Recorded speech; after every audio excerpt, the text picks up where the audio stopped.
নমস্কাৰ প্ৰিয় বন্ধুসকল, আজি ভিডিঅ'টোৰ বিষয়বস্তু ক'বলৈ লোৱাৰ আগতে আপোনালোকলৈ এটা ৰিকুৱেষ্ট যে ব্যস্ততাৰ মাজত হ'লেও ভিডিঅ'টো শেষলৈকে চাব। আজি ভিডিঅ'ত মই আপোনালোকক উইল পাৱাৰৰ বিষয়ে ক'ম। আচলতে উইল পাৱাৰনো কি হয়, উইল পাৱাৰে কেতিয়া, কিয়, কেনেকৈ কাম কৰে জানো আহক।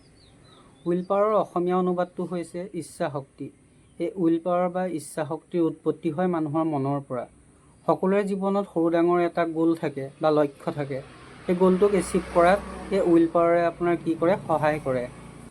আপোনাৰ মনত প্ৰবল ইচ্ছা শক্তি থাকিলে বাহিৰা কোনো শক্তি দম নাই যে আপোনাৰ লক্ষ্যত বাধা দিবলৈ।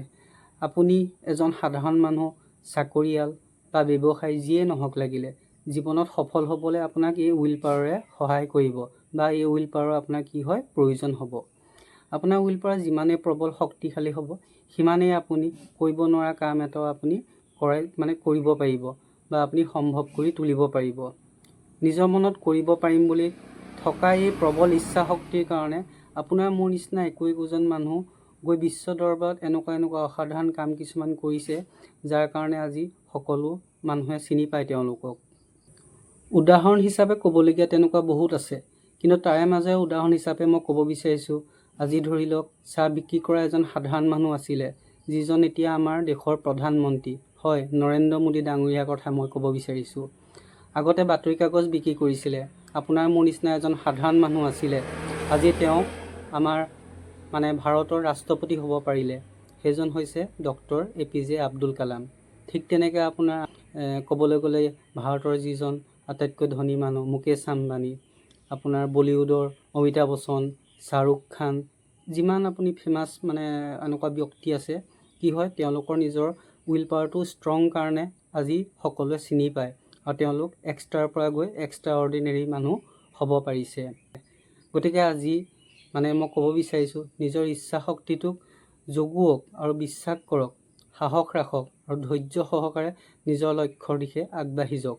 আপুনি চাবচোন, আমাৰ আশে পাশে কিছুমান এনেকুৱা মানুহ আছে যিবোৰ মানুহ শাৰীৰিকভাৱে দুৰ্বল, কিন্তু তাৰে মাজৰে কিছুমানৰ আপোনাৰ ক'বলৈ গ'লে উইল পাৱাৰটো ইমানেই ষ্ট্ৰং, তেওঁলোকে এনেকুৱা ধৰণৰ কৰি দেখুৱাইছে যে তেওঁলোকক কোনো বাহিৰা শক্তিয়ে তেওঁলোকৰ লক্ষ্যত বাধা দিব নোৱাৰে। আপোনাৰ মোৰ ভাগ্যত কি লিখা আছে আপুনি বা মই সেইটো নাজানো, কিন্তু আপুনিয়ে বা মই নিজৰ ইচ্ছা শক্তিৰ জৰিয়তে সেই ভাগ্যটো আমি বনাব পাৰোঁ। তাৰ কাৰণে মনত বিশ্বাস লাগিব, সাহস লাগিব, ধৈৰ্য লাগিব আৰু কষ্ট কৰিব লাগিব। তাৰ কাৰণে কি হৈছে এই উইল পাৱাৰৰ জৰিয়তে আমি নিজৰ লক্ষ্যৰ দিশে আগবাঢ়ি যাবলৈ আমি চেষ্টা কৰিব লাগিব। নিজকে সফল কৰি দেখুৱাওক, দেখিব আপুনি নিজৰ এই গুণ চৰিত্ৰ এইবিলাক আপোনাৰ চাৰিওদিশে আপোনাৰ আশে পাশে পৰা আদি কৰি চাৰিওদিশে বিয়পি পৰিছে। গতিকে সেইটো কাৰণে কওঁ, উইল পাৱাৰ জিন্দাবাদ। বন্ধুসকল, আপুনি আপোনাৰ উইল পাৱাৰটোক শক্তিশালী কৰিবলৈ কেইটামান কথা সদায় গুৰুত্ব দিব। সদায় ৰাতিপুৱা শুই উঠি ধ্যান কৰিবলৈ লওক। ধ্যানে আপোনাৰ মনটোক শান্তি কৰি তুলিব। অকলশৰে থাকিবলৈ শিকক। মই এইটোৱে ক'ব বিচাৰিছোঁ, এনে অদৰকাৰীত য'ত ত'ত আড্ডা মাৰি সময় নষ্ট নকৰি নিজে অকলশৰীয়াকৈ থাকিবলৈ শিককচোন। দুখবোৰ আঁতৰাই মনটোক সুখী কৰিবলৈ শিকক। এনে ঠাইত থাকিব লওক য'ত আপোনাৰ লাইফৰ ভেলু আছে বা আপোনাক গুৰুত্ব দিয়ে। এনে মানুহৰ লগত থাকিবলৈ লওক যাৰ পৰা আপুনি দুটা কথা শিকিব পাৰে। মটিভেশ্যনেল স্পীচবিলাক শুনিবলৈ লওক।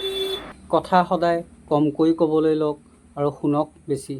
গতিকে এই কথা মই যিবিলাক আপোনালোকক ক'লোঁ, এইবিলাক গুৰুত্ব দিব আৰু এবাৰ নিজৰ জীৱনত মানি চাওকচোন। আজি ভিডিঅ'ত ইমানেই ক'ব লগা আছিলে। আশা কৰোঁ কথাবিলাক মন দি শুনিব। ভিডিঅ'টো ভাল লাগিলে লাইক কৰিব, শ্বেয়াৰ কৰিব আৰু কমেণ্ট এটা কৰি জনাব। আপোনালোকৰ এটা লাইক বা কমেণ্টে মোক প্ৰেৰণা যোগায়। শেষত এটাই ক'ব বিচাৰিছোঁ, মোৰ চেনেলটো ছাবস্ক্ৰাইব কৰিবলৈ নাপাহৰিব। আজিলৈ আহিছোঁ, বাই বাই, জয় আই অসম।